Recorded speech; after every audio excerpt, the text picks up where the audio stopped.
Good morning प्यारे बच्चों, मैं हूं आपके एजुकेटर पूर्णिमा और हम करेंगे वर्कशीट नंबर 74। सब्जेक्ट आपका सामाजिक विज्ञान है, कक्षा 9वीं है और डेट है 19 जनवरी। तो स्टूडेंट्स समझते हुए इनको करेंगे आप। पाठ भाग 2, भारत का भौतिक स्वरूप पुनरावृत्ति।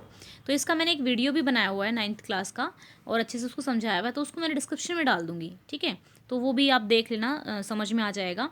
एक स्थलीय भाग जो तीनों ओर से समुद्र से घिरा हो क्या कहलाता है? तो चलिए ये क्वेश्चन करते हैं, इसके आंसर्स करते हैं।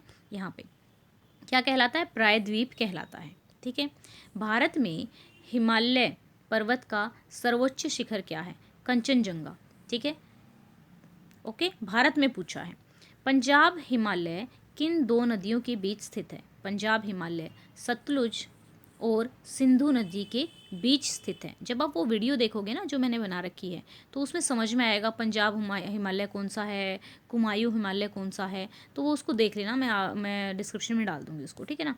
तो पूर्वी घाट का सर्वोच्च शिखर क्या है? पूर्वी घाट। अब पूर्वी घाट कौन से हैं? तो जैसे मैंने आपको मैप बना के बताया था कि हाँ भाई, इस तरीके से थोड़ा मैप मेरा ऐसा ही बनता है यहाँ पे। तो इसमें तो ये हमारा पूर्वी घाट है, ये वाले इधर पूर्वी घाट इधर थे और पश्चिमी घाट इधर थे। तो वो कह रहा है जो पूर्वी घाट में सबसे ऊंचा शिखर है या सबसे ऊंची चोटी है, उसका नाम है महेंद्रगिरी और उसकी ऊंचाई क्या है? 1500 मीटर, ठीक है।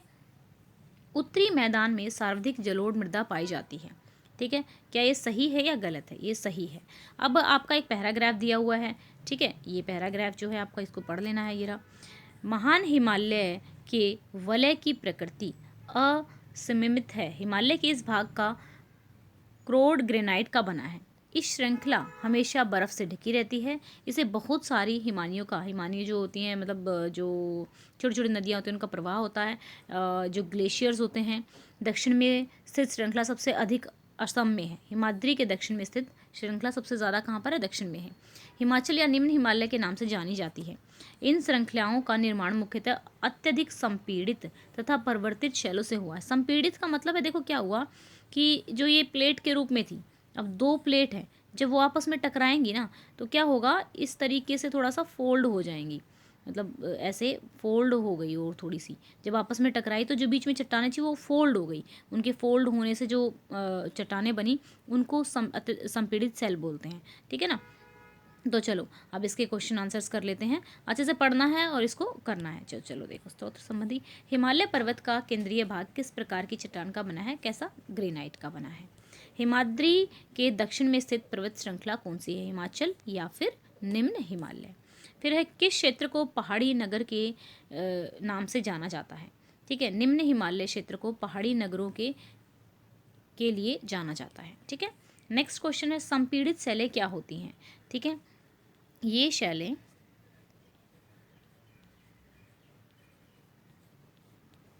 दो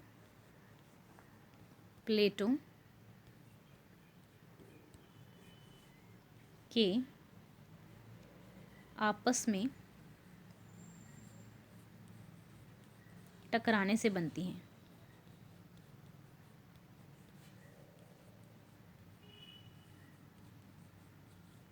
अब ये खाने वाली प्लेट की बात नहीं हो रही है, ठीक है।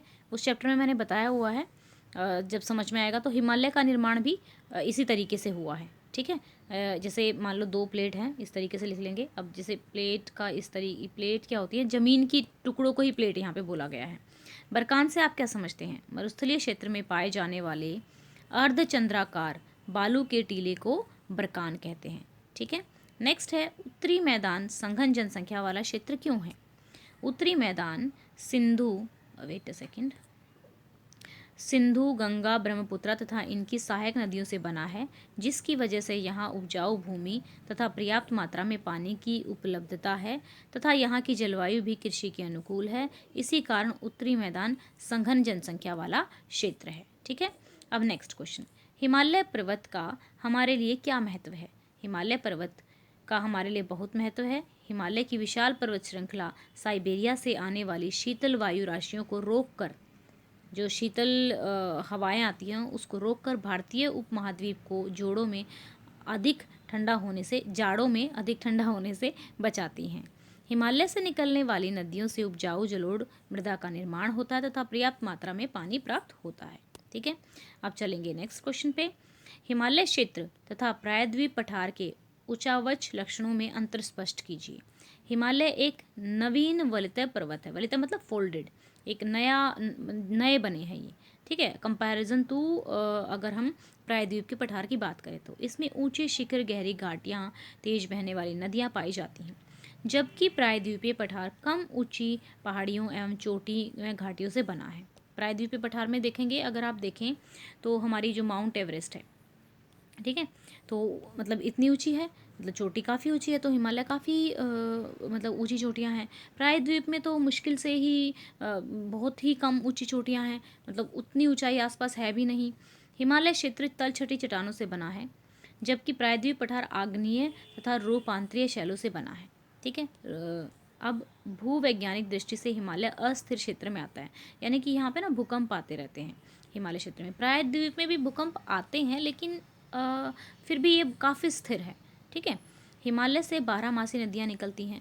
अब क्योंकि ग्लेशियर हैं ऊपर, हिमाद्री ये कह लो कि जो ग्लेशियर्स हैं, तो उसकी वजह से पानी पिघलता रहता है उनमें से, बर्फ़ के उसमें से, तो नदियों में पानी हमेशा आता रहता है। लेकिन जो प्रायद्वीपीय क्षेत्र होती हैं, बरसाती नदियों से ही निकलते हैं, तो इसीलिए पानी जो आता है इसी से आता है। तो ये थी हमारी आज की वर्कशीट। आई होप आपको अच्छे से समझ में आया होगा। और अगर समझ नहीं आ रहा है ना, तो समझने के लिए आपको एनसीईआरटी का चैप्टर पढ़ना ज़रूरी है। तो एक काम करना, जो वीडियो मैंने बनाई हुई है ना एनसीईआरटी की, बहुत ही अच्छे से बना रखी है। इस वाले चैप्टर की तो मैंने काफ़ी पहले बनाई थी, तो मैं उसका लिंक डाल दूँगी। अभी तो शायद एक वीडियो और बना लूँ, चलो मैं डाल ही दूँगी उसका लिंक, ठीक है। तो आप उसमें से एक बार समझ लेना कि किस तरीके से, ठीक है बच्चा। अगर आपको मेरे पढ़ाने का तरीका अच्छा लगता है, आप मुझे सपोर्ट करना चाहते हैं, तो आप इस वीडियो को 1000 लाइक्स तक पहुंचाएंगे।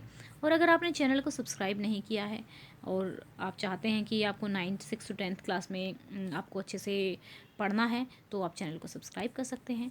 Thank you, have a nice day, may God bless you.